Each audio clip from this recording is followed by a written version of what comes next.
வணக்கம். இந்த வீடியோவில் 60+4% அகவலைப்படி உயர்வு 10/7/2026 அரசு ஊழியர்கள் டிஏடிஆர் அரியர் சார்ந்து 2 ஹாப்பி நியூஸ் குறித்து தகவல்கள் வெளிவந்திருக்கின்றன. இது சார்ந்த முழு விவரத்தையும் பார்ப்போம். இந்த வீடியோவை தொடர்ந்து பார்க்குறதுக்கு முன்னாடி நம்ம சேனலை இதுவரைக்கும் சப்ஸ்கிரைப் பண்ணாதவங்க இந்த வீடியோக்கு கீழே இருக்க ரெட் கலர் சப்ஸ்கிரைப் பட்டன் அழுத்தி சப்ஸ்கிரைப் பண்ணிக்கோங்க. மத்திய அரசு ஊழியர்கள் தற்போது அதிக எதிர்பார்ப்புடன் காத்திருப்பது அடுத்த அகவலைப்படி உயர்வுக்காக. குறிப்பாக ஜூலை 2026 முதல் அமலுக்கு வர வேண்டிய டிஏ உயர்வு எவ்வளவு இருக்கும் என்ற கேள்வி எழுந்துள்ளது. இதற்கு இடையில் 8வது ஊதியக்குழு சார்ந்த விவாதம் தீவிரமாக நடைபெற்று வருவதால் அரசு ஊழியர்களுக்கு வர இருக்கும் மாதங்கள் முக்கியமானதாக கருதப்படுகின்றன. இந்த ஆண்டின் தொடக்கத்தில், அதாவது 2026 ஜனவரி மாதம் முதல் அகவலைப்படி மற்றும் அகவலை நிவாரணத்தில் 2% உயர்வை மத்திய அரசு அறிவித்தது. இதன் மூலம் மொத்த டிஏ 58%லிருந்து 60% உயர்ந்தது.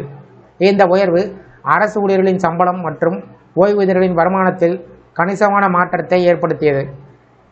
இப்போது அடுத்த கட்ட உயர்வாக 2026 ஜூலைக்கான டிஏ உயர்வு குறித்து எதிர்பார்ப்புகள் உருவாகியிருக்கின்றன. சமீபத்தில் வெளியான பணவீக்க தரவுகள் இதற்கு முக்கியமான காரணமாக அமைந்துள்ளது. அரசு வெளியிட்ட தகவலின் அடிப்படையில் ஏப்ரல் 2026க்கான சில்லறை பணவீக்கம் 3.48% உயர்ந்துள்ளது. அதேபோல் உணவு பணவீக்கம் 4.2% அதிகரித்துள்ளது. அதனோடு எரிபொருள், மின்சார செலவுகள், பெட்ரோல், டீசல், சிஎன்ஜி விலையில் ஏற்பட்ட உயர்வுகள் நடுத்தர வர்க்க மக்கள், தினசரி பயணிகளுக்கு கூடுதல் சுமையினை ஏற்படுத்தியது. இந்த சூழ்நிலையில் பணவீக்கத்தின் தாக்கத்தை சமாளிப்பதற்கு அரசு ஊழியர்கள் அதிக டிஏ உயர்வை எதிர்பார்த்து காத்திருக்கிறார்கள். அகவலைப்படி என்பது பணவீக்கம் காரணமாக ஏற்படக்கூடிய வாழ்க்கை செலவின் தாக்கத்தை குறைக்க அரசு வழங்கக்கூடிய கூடுதல் தொகை. இது ஊழியர்களின் அடிப்படை சம்பளத்தின் 1% கணக்கிடப்படும். அதனால் அடிப்படை சம்பளம் அதிகமாக உள்ளவருக்கு அதிக டிஏ கிடைக்கும். தற்போது கிடைத்துள்ள AICPE தரவின் அடிப்படையில் ஜூலை 2026 முதல் டிஏ சுமார் 3% முதல் 4% வரை உயர வாய்ப்பு இருப்பதாக கணிக்கப்பட்டுள்ளது. கடந்த 12 மாத சராசரி AICPE குறியீட்டை வைத்து கணக்கிட்டு பார்த்தால் டிஏ உயர்வு சுமார் 3.61% இருக்கும் என்றும் கூறப்படுகிறது.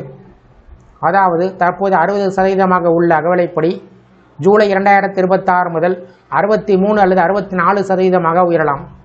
இது நடைமுறைக்கு வந்தால் மத்திய அரசு ஊழியர்களின் மாத சம்பளத்தில் மீண்டும் கணிசமான உயர்வுகள் ஏற்படும்.